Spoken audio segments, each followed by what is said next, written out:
You're listening to Actors with Issues with Juanialo, a podcast of actors, by actors, and for actors. In today's episode, we speak with actor Martin Martinez from the Freevee comedy series PRIMO and the NBC drama Magnum P.I. So, Martin, I know that you had an earlier start than most actors when it comes to acting. So how did all of that get started for you? Yeah, I mean, I guess I was acting in high school. I was doing theater up in NorCal where I grew up, and I just wanted to be in film. Like I saw I think I was like 13, and I saw have you seen Josh Hutcherson's Little Manhattan? Little Manhattan? No, I don't think so. Oh, you should watch it. Anyways, I was like 13 and I was like on the floor inside of my room with my like big black TV and like my PS2 and I like put in the movie and I was like had my blanket over and I was watching. I was like, you know what? I want to do this. Hmm. And so after that, I started auditioning for plays. I did a bunch of plays and theater up in NorCal. I did a couple short films that went to like some IMAX theaters and stuff. And that was really cool to see like to be on screen. And I just try to reach out in every avenue that I could. And eventually I like met my manager at the time on Instagram. And he was like, I could send you a couple of auditions. We could see how it goes. You could take from NorCal. I did that and got some cool feedback. And then after that I just like really went into it. Went to LA, moved to LA on my own and try to like do the plunge and become an actor. How old were you when you moved to LA? I was 17. By yourself? Holy crap, that's Hmm. crazy. I mean, I Yeah. didn't move to New York till I was 24. Like, I kind of took my time. I got really lucky. I got really lucky. I mean, the manager that I met, I went out for two projects. One was Riverdale and one was Spider-Man Homecoming. It was a new one. Mm. And I was auditioning for, I think it was Ned at the time because I remember seeing the sides. It's like, hey, that was my audition. And we got some good feedback and, they checked my veil and um, submitted me as a choice. And then my manager was like, dude, I think you could really do this. I was like, yeah, cool. Um, and so he talked to his girlfriend, and they both, who's a really cool actress, by the way, and they both decided they're like, you know what, we're gonna help this kid. So I came down and I crashed on their couch for like a year, worked a bunch of jobs, saved up as Yeah, much money as I could, and then started auditioning. that's awesome. That's having a support system like that early on in one's career, like can really, change the game for a young actor, especially. I mean, Lord knows how many actors out there don't have a support system like that, and they really like struggle to get the ball rolling because just the emotional Definitely. support. Totally. I was super lucky. I was super lucky to find this guy. I'm very grateful and I owe a lot to him. Like you said about the emotional part, yeah, like the support, I think sometimes I'm like, I talk to actors that have that support system, especially like with family and, close friends. And I'm like, that's cool. Like you shouldn't take that for granted. And, but sometimes, if it's like overstepping and sometimes they're just worried. It's a tumultuous business and it's like striking lightning in a bottle. So Yeah. granted, it's warranted that they're going to be kind of wary about what you want to embark on, but ultimately, I think you have to make that decision. But having that support system is definitely helpful, especially in the longevity of being an actor. And one of your first recurring roles was on Never Have I Ever. And last year we actually had Jaron Lucen on our show I to saw talk that. about those last two seasons, which I'm bummed that it had ended, but shows can't go on forever, especially high school shows. It's kind of annoying when they go on for too long. You're like, are these kids ever graduating? You know, but with that show, it's just such a great solid show. I'm such a big fan of Mindy Kaling as well and everything. But was it weird for you sort of like going back to high school for that show after you were out and done, or were you sort of excited to take that on? It wasn't weird. I think even now, I'm still doing high school roles. Yeah. So, I mean, it wasn't weird. I went to three different high schools and I didn't really do the more traditional high school route.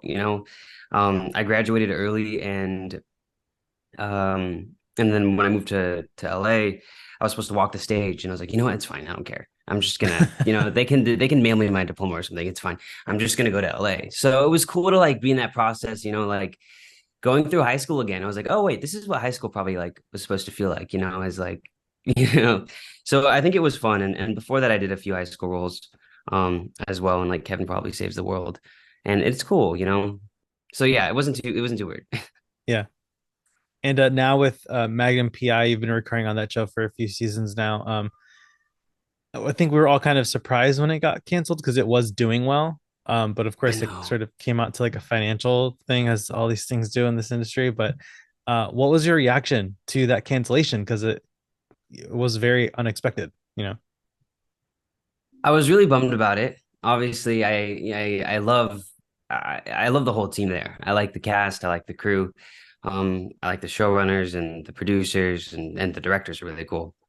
And I like the world. I like the world a lot. It's probably like one of my most enjoyable projects that I've worked on. Because the world feels so big. But yeah, you're right. I mean, it was doing well. I think it was like a top like 25 network television show at the time. Yeah. And it was canceled. And due to the politics of it, I think it was studio stuff and they thought they had leverage and stuff like that. But I was pretty crushed, but honestly, I was a little hopeful. I told my castmate, I was like, I think we're gonna be okay. And he was like, Mhm. yeah, I think that too. And I was like, okay, cool.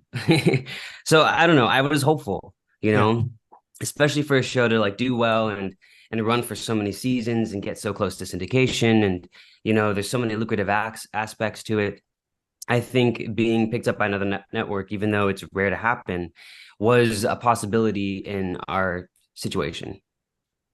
And diving into the issues, what comes to mind is like a hurdle or an obstacle that you've managed to overcome or maybe are still dealing with that you can share a bit with our audience?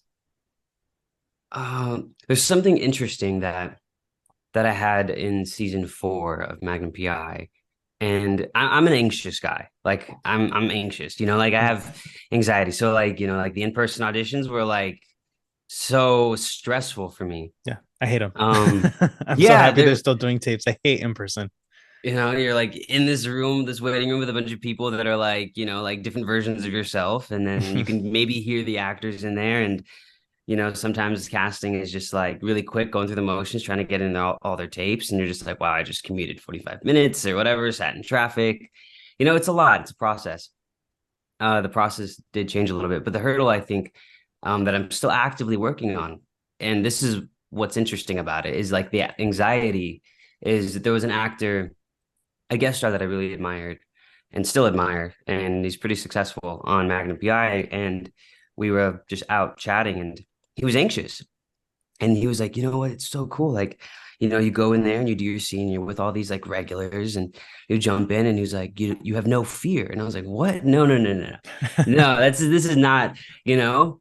But I think that's the thing with it. Like, the more you practice it, and you can kind of just fake that, and kind of tell yourself that, your anxiety like minimizes. And I just try to focus on the work. But the person that I was talking to, the actor, he was anxious too. And I was like, wait, what? And he was like, yeah, I'm just an anxious person. I'm like nervous right now. And he was like trying to calm down. And I was like, wait, you've been in this business for like 30 years, and you've been on these great projects and you talk publicly and stuff. And so I was like, okay, maybe that never goes away. You just learn to deal with it. And what I do is I just try to focus on the work. I'm like, you know what, like, if I'm in my head about like my choices and like my body language and where I'm stepping, and there's so many different components on set, that you have to shuffle, like the camera and the other actors and your lines. Um, but if you just focus on, hey, this is my work, this is what I'm doing, this is kind of my intention, this is why my character is here. I'm going to go through the scene. I'm going to make it as authentic as possible. I'm going to try to forget everything else because as of right now, during this 4-minute take, it doesn't matter. And then if they cut, then you can just be anxious again. That's okay. Right. But that's what Yeah. helped me. So many folks who've come on the show have talked about sort of how that anxiety or that nervousness never goes away. This one actress, Patina Miller, like Tony Award winner and nominee, and she was on like Madam Secretary for like 6 seasons, and she's leading her own show now on Stars. she said that when Madam Secretary ended, despite her having a Tony Award and 6 seasons under her belt of the show, she was like, okay, what's next? Like, what's the next thing? Like, what's the next job? She was nervous, and it's like, you're good, you're gonna be good. But she just said that that never goes away, especially coming up as a theater actor. It's like shows have limited runs; they'll run for a month or 6 months, but not every show's Hamilton or Phantom of the Opera is gonna run for years and years on end. So yeah, it's crazy to hear from like you said, from like these people who are like seasoned veterans, that certain aspects of that like young nervous actor never goes away. Definitely. And I don't think it's a negative thing, because No, I no, think no. it made me like really focus because ironically, like my first few credits, yeah, I wasn't nervous going in it, but I wasn't aware of all, how much was at stake Yeah. and what things would do. And I was new. I've learned this business actively doing, and some people were like, oh yeah, go to like school and it would be really cool to like go to the traditional route and be classically trained and stuff like that. But I was like, I'm gonna learn actively. And I wasn't nervous then, but my work I wasn't really proud of it. Mhm. I wasn't proud of because I was kind of just going through the motions. I think when you put like an importance on it, you really care and you're really diving in and you're going in and nitpicking, all the details and all your intentions. And I mean, that's how I work. Then there's a lot more at stake. And I think that's what also makes it nerve-wracking. And coming up, you have a series with Freevee called PRIMO, with like an all Latin cast. We love to see it. So was this your first series regular role, or are you recurring on it Yes, technically? this is my first series regular role. Yeah, awesome, man. Congrats. I know that I'm sure that was like so exciting to just to audition for it, because with pilot season and whatnot and all of that, you're going in for these regular roles. And did you, just because I've found sort of like conflicting things, the things that I've booked, I feel like I put no particular amount of extra pressure or preparation on. So I was kind of surprised when I booked it, because you just treat it, you kind of just treat every job the same. I just try to do that to not psych myself out when it's like it's for a pilot. I'm like, it's just another gig. It's just another one. So Mm-hmm, for you, what's that process like, sort of preparing for these like larger roles, or knowing that it's going to be a larger role? mm-hmm. It's interesting that you can do that. I mean, It's hard. like It's really hard. that's awesome. It's funny that you said that though, because for Primo, I kind of, I kind of did that, but that was an interesting process because I read for 3 roles for Yeah. that project. And so, they found something that fit. And I did my test on a role that I didn't even read for. I was like, wait, what? I was like, Yeah. okay. And it just worked so well. But yeah, I didn't put too much importance on it. Because it was like another audition and I think it was during pilot season or something like that. But I definitely become attached to things that I really like. There's some really cool projects that I'm like, this is freaking sick. And it's so tough to be able to like try to relinquish that attachment, you know. I don't know if it makes a difference in the work because I put forward tapes that I'm really, really proud of. I think I got really lucky, and what you said about like, that feeling of that series regular role. Yeah, I've been auditioning for a while and been trying to find like a part that I fit, in a play like my type and style and the type of character that, because I feel like my work is pretty eclectic. It's all kind of different. But the auditioning process is usually I like to do stuff that kind of speaks to me now. Mm. Um, like I'm reading, like I'll read a script and be like, oh, I love this. I could see myself in this world. Um, and that's when I become attached to it. I'm kind of attached to everything that I kind of go out for now. Yeah. It's hard not to, it's 'cause, I take the pressure off in the sense that it's like I try not to think of it as like, okay, if I like this could be it. If I get this role, this is what's gonna make me break out, or whatever. Because every role could be that. You never know who's watching, even if it's like a really small guest star on a show. You never know who's watching. Things Mm-hmm. become recurring unintentionally. Mm-hmm. Like I know so many actors who did one episode of a show and then they get a call like, "Hey, we they want to bring you back." It's like, really? Like, okay, cool, yeah, Mm-hmm. like why Mm-hmm. not? um, That was my situation with what show? with Magnum. Oh, okay, yeah, gotcha. Yeah. But also, on the on the contrary to that, it's kind of like, oh yeah, this could really like kind of put me on, or it couldn't. It's like you can do a really good role, like a leading like something in like a cool indie or something like that, and maybe it doesn't pop off the way that it was intentionally like set to do. And I think both of those are kind of like that pressure. It's kind of not up to you. So I think like you just do your work that you're proud of, that you like, that I'm gonna do this audition, and yeah, it could put me on, or or whatever. I'm not gonna think about that. I'm just gonna do this. I'm gonna try to be as authentic as I can to this character, to this role. I'm gonna do work that I, at the end of the day, can be like, you know what, whether it did anything for me, business wise or strategically wise, I can still hang my hat and say, you know what, I just did good work and I'm proud of that. Mhm. And then you do the next one. And I think over time, that's how the momentum builds. Like I don't really expect anything, now, and that's kind of cool.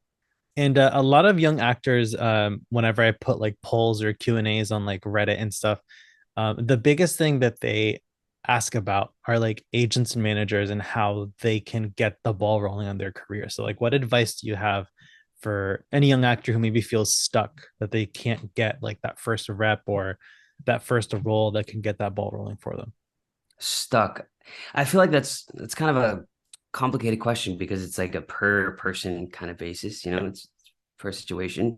But in general, like let's say, like I think you mentioned like getting representation or Mhm. something, maybe, or getting that excitement. I think it's knowing what you want to do, right? And knowing what you're passionate about. Yeah. What kind of roles that you like. I can't like be very specific about what I'm passionate about, but I know that I loved the golden age of Hollywood as much as like everybody else did. And I like people that also like that type of traditionalism about Hollywood, how they function, as an agent, as a manager, cultivating and creating a career and kind of building that, and as an artist and supporting that like the artist and how they want to navigate. But I think like, you have to, you always have to start somewhere. And each place that you go to is kind of a stepping stone. So you make the best out of it. Mhm. You make wherever, like, let's say that you get representation, and it's slow and you're not feeling kind of, I guess, really passionate about what you're doing and stuff.